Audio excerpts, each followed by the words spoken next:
Jonne, it's a great pleasure having you today at the Data Innovation Summit. Thank you for taking the time to be here and share your knowledge, and of course to have a chance to talk to you in this interview.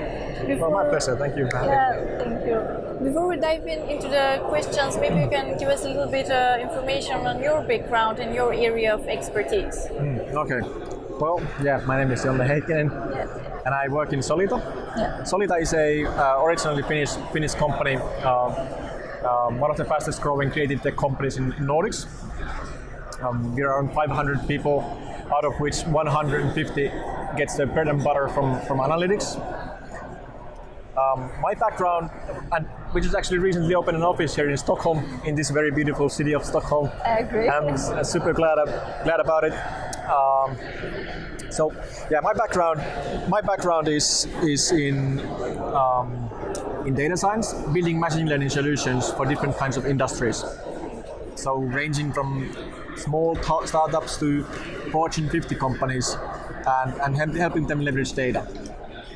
So retail, media, airline industry, and so on. And in Solita, we have quite a lot of different similar kind of persons. Yeah. So today you gave a presentation on how to boost your business by Agile and real-time data. Yeah. Can you maybe give us a recap of the presentation? Well, first of all, the main message of that presentation was about simple things, that how companies can really start leveraging data. Well, as a consultant, I've seen good data science teams and teams that struggle with capitalizing on the value. So I combine things that the teams that are doing good, what are they doing, and teams that are struggling, why are they struggling. So my main message was so that there's basically two worlds.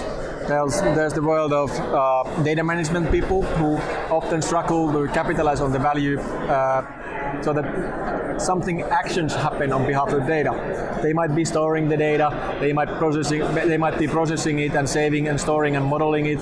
They might be doing analysis on top of that.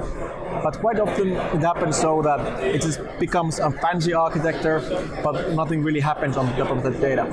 On the other hand, there's people who are innovators, creating new services, and they don't even know what is available when it comes to what kind of data is available and how they should think about leveraging the data.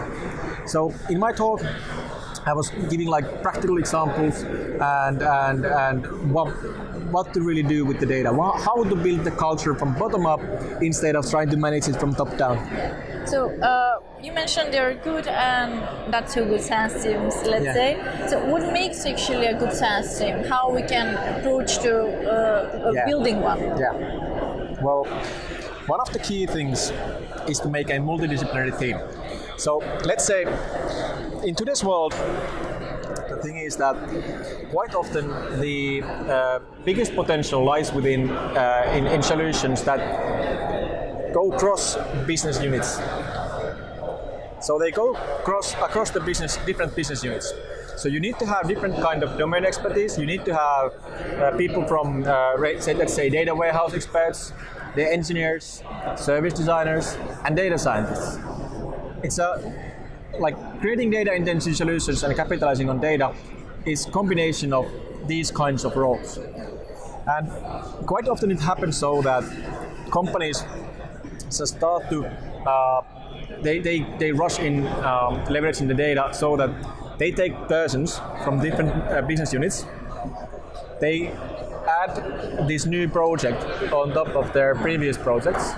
They already have their calendars filled up. And what happens is just some email communications, couple meetings, 1 hour meetings, but nothing really happens. So one of the good way to really start well is to get up some portion of people, make a space, give them time, swipe the calendars free, 2 weeks, and then gradually start dropping the allocation for the project for the persons, so that it's what is really needed. But not after 1 day, not after 2 days, but after a bit longer period. Because the other way around, it takes ages. Yeah. I mean, the project even dies before it really happens. Yeah, and we need to be fast when it comes to this field, I think. Yes, Yeah. exactly. So, obviously, I mean, the area has opens up vast number of opportunities, but there are also some challenges, and I think companies have been struggling to really derive value from data. So, how would you recommend companies that are struggling? Yeah, that's a very good question. Quite often it happens so that it starts from the business case. Building data engineering solutions starts from identifying different data sources, storing that to database, then thinking about what the data can be analyzed with, and then trying to sell it to business. But that's, in my opinion, that's the wrong way to approach this problem. Rather, first, go about in the organization, find problems that are meaningful and could create value, then find who's the business owner for that problem, and then engage. Make the, if for example it's about building artificial intelligence that generates new leads, then you want to make it like a baby for the account manager, so that you give the account manager his or her ideas take into account in the project, and then you work with him or her, and then you form a team. And once it's a team, the account manager is really excited about the project and is waiting for the results. So once you start working then for the data engineering parts and AI parts, which can be nitty-gritty and take some time with the integrations, you still have someone waiting for the results. Still someone asking like constantly, hey, when the thing is ready, can I participate somehow? Can I already leverage somehow? Yeah. So there's a pull effect instead of teams having to build something and push. So I think that's one of the key problems in today's world. Yeah. So is this a way to actually initiate action based on the insight, or? Yeah, you can say that. Yeah. Okay. What can we expect in the nearest future, in the next 12 to 18 months, let's say? 12 to 18 months. Yeah. We're going to see plenty of happening in the world of AI. That's definitely a hot topic at the moment. Mainly because of deep learning. So I think that we're going to see probably not the limitations of what we can achieve with deep learning, but different kind of applications we can really apply this feedback loop, reinforcement learning. But I think that's basically when it comes to building like small high-profile solutions.